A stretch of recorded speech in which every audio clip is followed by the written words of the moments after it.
Hi, welcome to Pennsylvania Newsmakers, and as always, thanks for watching. Well, we previewed the budget. We didn't preview it. We got into the details of the budget last week with a trio of reporters. Now we have our all-star panel to weigh in on various aspects of it. And as always, it's time for our popular financial literacy update. Guess what? Pennsylvania politics and government, in depth and in detail, and it all starts right now.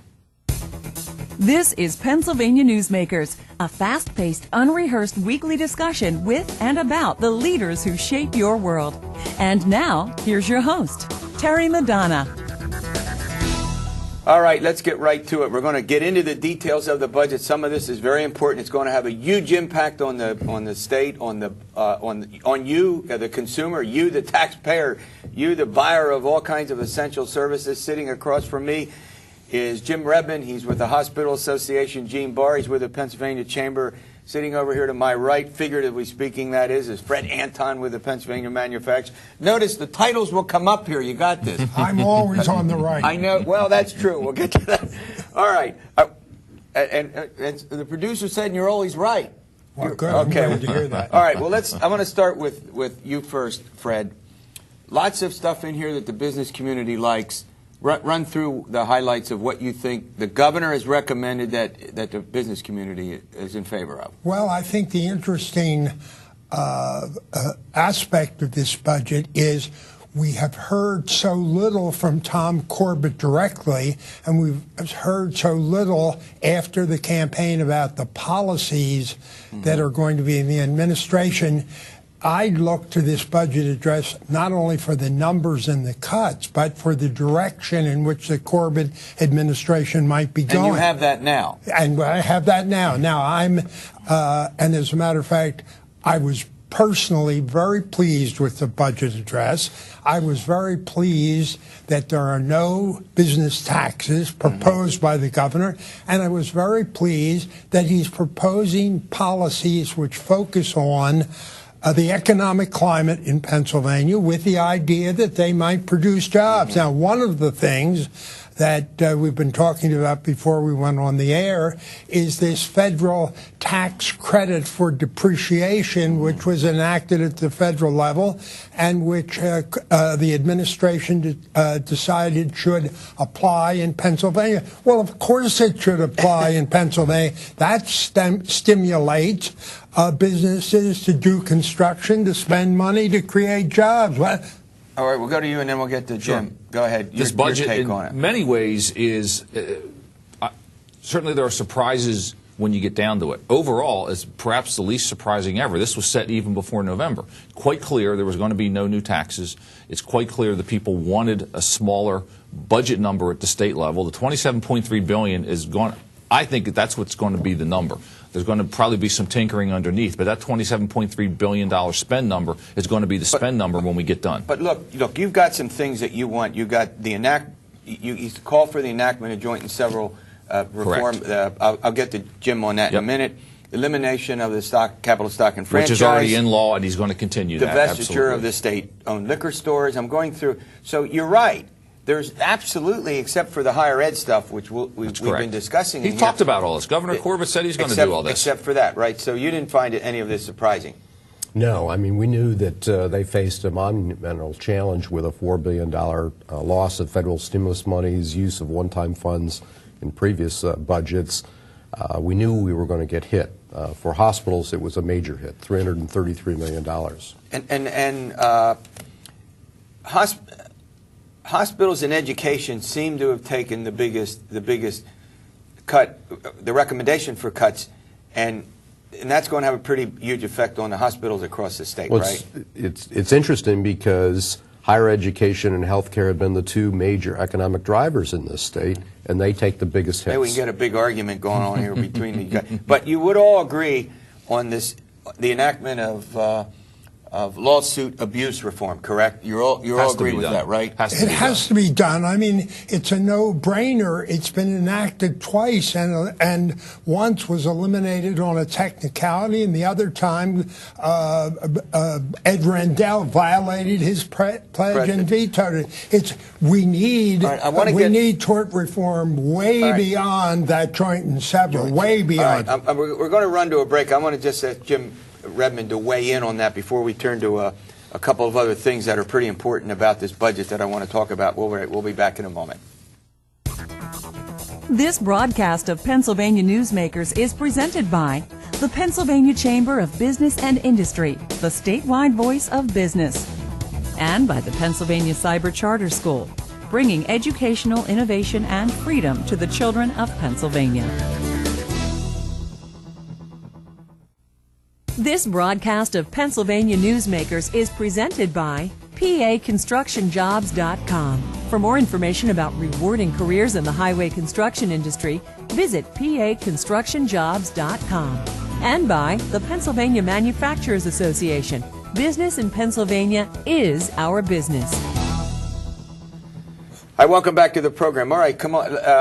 Let's broaden this discussion of sort of tort reform. Let me start with Eugene Barr. What other aspects of it should the folks out there care about? There are a number of things. Pennsylvania is so far behind the curve in terms of our legal reform climate. For example, a few years ago, there were instituted certain reforms in the medical community, such as venue change. That is where you can hold a piece of litigation. There are cases where we've had our members drug into court in, say, Philadelphia when the incident happened in central Pennsylvania. That's gone now, however. It's gone for the medical community only. Oh. It worked tremendously well. Our view is it needs to work for other Pennsylvania job creators as well. Other things like what's called a statute of repose. At some point, you have to make an assumption that a piece of machinery was made safely. If it's worked fine for 20 years, at some point you say you shouldn't be able to sue over that anymore. Yeah. Those are the kind of things that we need, along with apology legislation from the medical community. I want to ask you, let's talk about apology legislation. Is that, where is it that...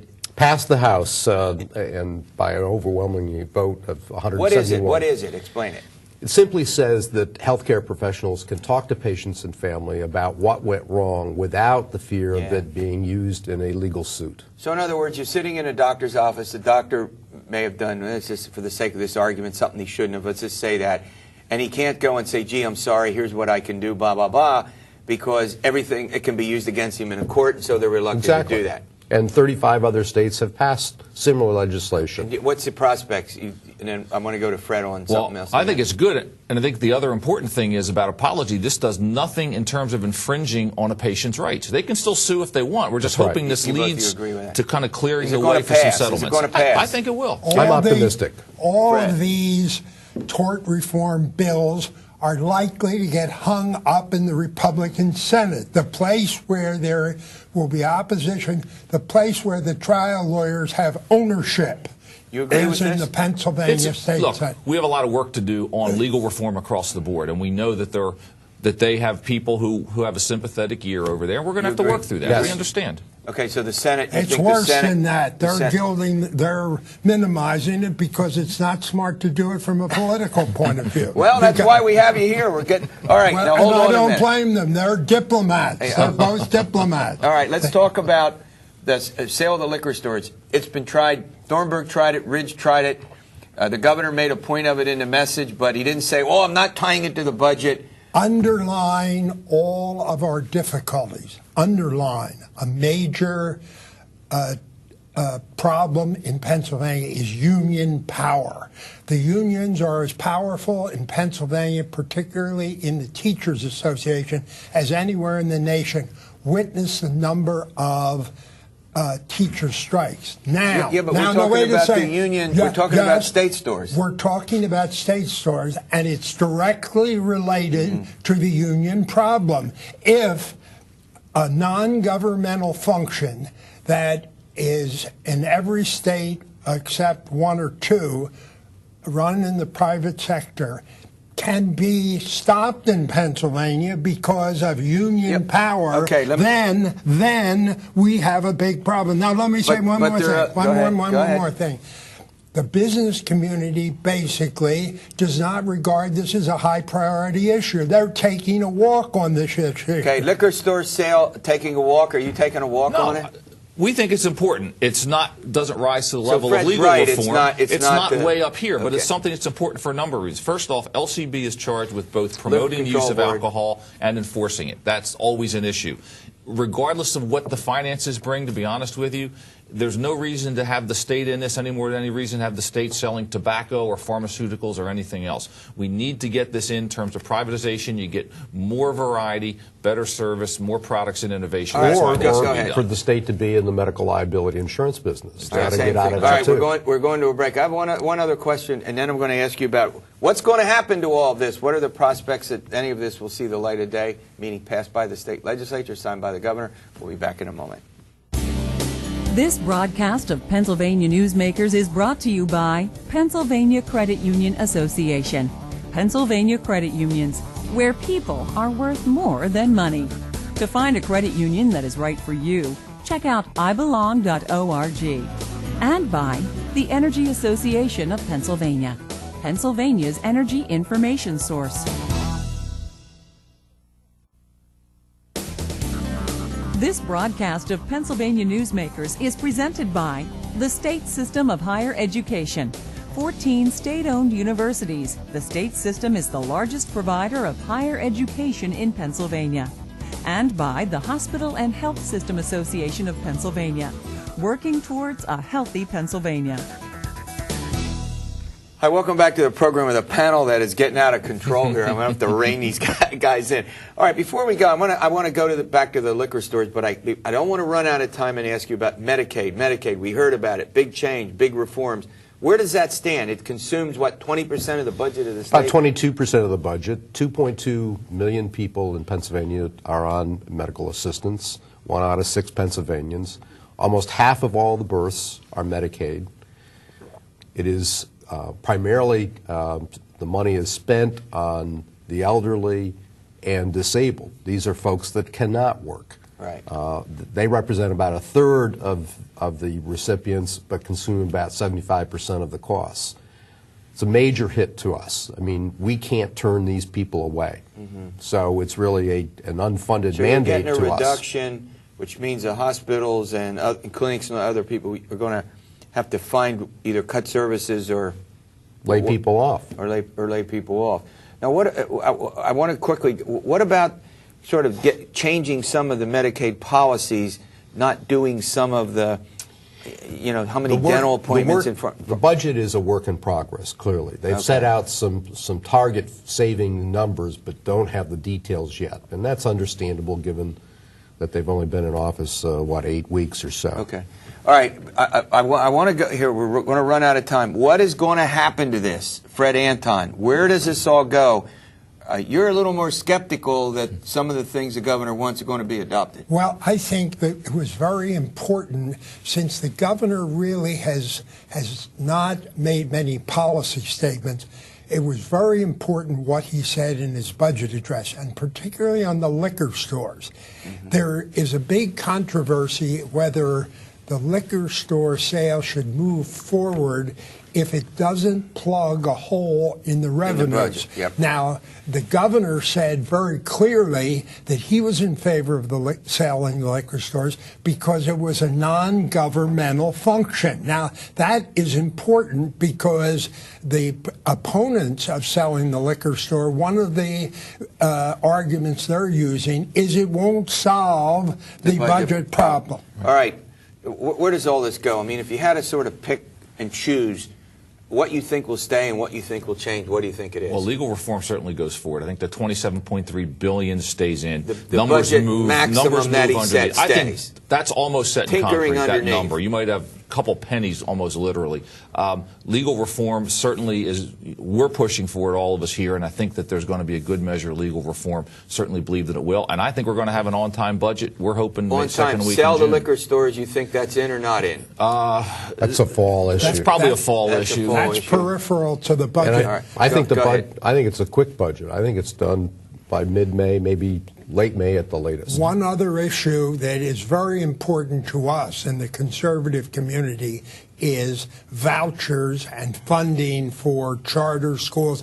That whole... Is that a prime issue or a secondary issue? Well, that's a secondary issue. It's a prime issue to us, but it's not a major budgetary issue. It's going to be up moving in the Senate. There's going to be action on that. They'll move it in one chamber. Whether they move it in another remains to be seen. Well, we need competition in education, so we support it. All right, there you have it. We'll try to mix it up and get some other points of view on that in weeks ahead. That's what we do. Guess what? Financial literacy update. How about this? We're talking about tax preparation. I think we're all going to run for the hills, but we got our experts coming in to talk about tax preparation. We'll be back in a moment. This broadcast of Pennsylvania Newsmakers is presented by Highmark Blue Shield, changing the way health plans work for business with a variety of plan options for employers and more choices for employees. Information is available at highmark.com. Have a greater hand in your company's health. And by the Pennsylvania Healthcare Association, the future of long-term care. Hi, welcome back to the program. Well, it's our monthly financial literacy update, and joining me, as often is the case, sitting across from me is Mike Wishnow. He's a senior VP with the Pennsylvania Credit Union Association, and also Deb Kauffman. She's the CEO of the White Rose Credit Union. White Rose, if you don't know, that's York. I live in Red Rose across the river. We're not going to start a war, the War of the Roses, are you okay? I'm all right with We're that. not starting a war on this program. Actually, York's a great place. All right, Michael, before we get, we're going to talk about income preparation, right? We're going to get into a voluntary program that the federal government has to assist people. Before I do that, I got to ask you one question. It looks like people are starting to charge and use more credit. You get that sense? A credit card, we talk about it. I was watching one of the business shows, and they were talking about consumer spending. Are you seeing that? You're the expert here. We're certainly seeing an increase in spending on plastics. That's what I mean, credit card, yeah. Not necessarily credit. A lot of it's debit card. There's more growth, frankly, in debit card than there is credit card. Credit card usage is starting to pick up a little bit as the economy's picking up, as consumer confidence is picking up. You're shaking. But yeah, are you seeing the same thing? Exactly. Same Yes, thing? I am. Yeah, debit cards have definitely picked up in the usage. Now, that means people are spending the money they have on hand. Exactly. Even I understand that, as Right. opposed to literally borrowing it. When you do credit cards, you're borrowing. Correct. For all practical Yeah. purposes, right? Debit cards, you're spending your Okay, own well, money. this is an important. We've gotten this onto this theme, and it's important because it has much to do with whether and how quickly the economy recovers, since 2/3 of it, as you know, is consumer spending. Right? Absolutely. Right. All right, now the topic at hand. All right, we're into. I hate to say this, we're into tax preparation season. It's something we can't get away from. We all have to do it. Deb, what's the VITA program for our listeners? VITA is the Volunteers for Low Income. You have to have less than $49,000 to be eligible to become a part of this program, and it's volunteers that do it for no charge, that they do your taxes for you. So in other words, if you're within this income category, the federal government provides assistance to you to file your income tax. Yes, and the volunteers are actually guided to help them with earned income taxes and get some of the things that the regular person does not even think about claiming for themselves. Well, how do you know where to go? Well, you can go to the IRS's site and look up VITA sites. In Deb's case, her credit union actually offers this tax preparation at the credit union using credit union employees as volunteers. And they will sit down one-on-one with the consumer and help to maximize the return. We talked about how consumer spending is driving the economy. In Pennsylvania, there's millions of dollars being left on the table in credits from folks that earn $49,000 or less, right, Deb? Yes, that is correct. So, I mean, typically you would think that here's a misnomer, and you can help clarify this, Deb, if you would. We would normally think of people earning $35,000. They'd have a little card. They mark some blocks. I remember my son doing this. When he was in college, it took about 5 seconds. And you're saying it's more complicated than that? Yes, it is more complicated. Why is it more complicated? There's opportunities through the government that they allow to get earned income credit, which a lot of people don't think about getting because they think they earn too much, especially those close to the $49,000. It depends on the household and the number of children that you have, what you can claim, and our volunteers are educated to know what they're supposed to be asking for. And what's the earned income tax credit? One of you. Well, I'll start, and Deb's more familiar with it than I am, but the Earned Income Tax Credit is a tax credit for working folks. It can be up to $5,500, so I mean it's a substantial amount of money, depending on your income, number of members in your household, and those and your expenses. Correct? Yes, yes. Go ahead.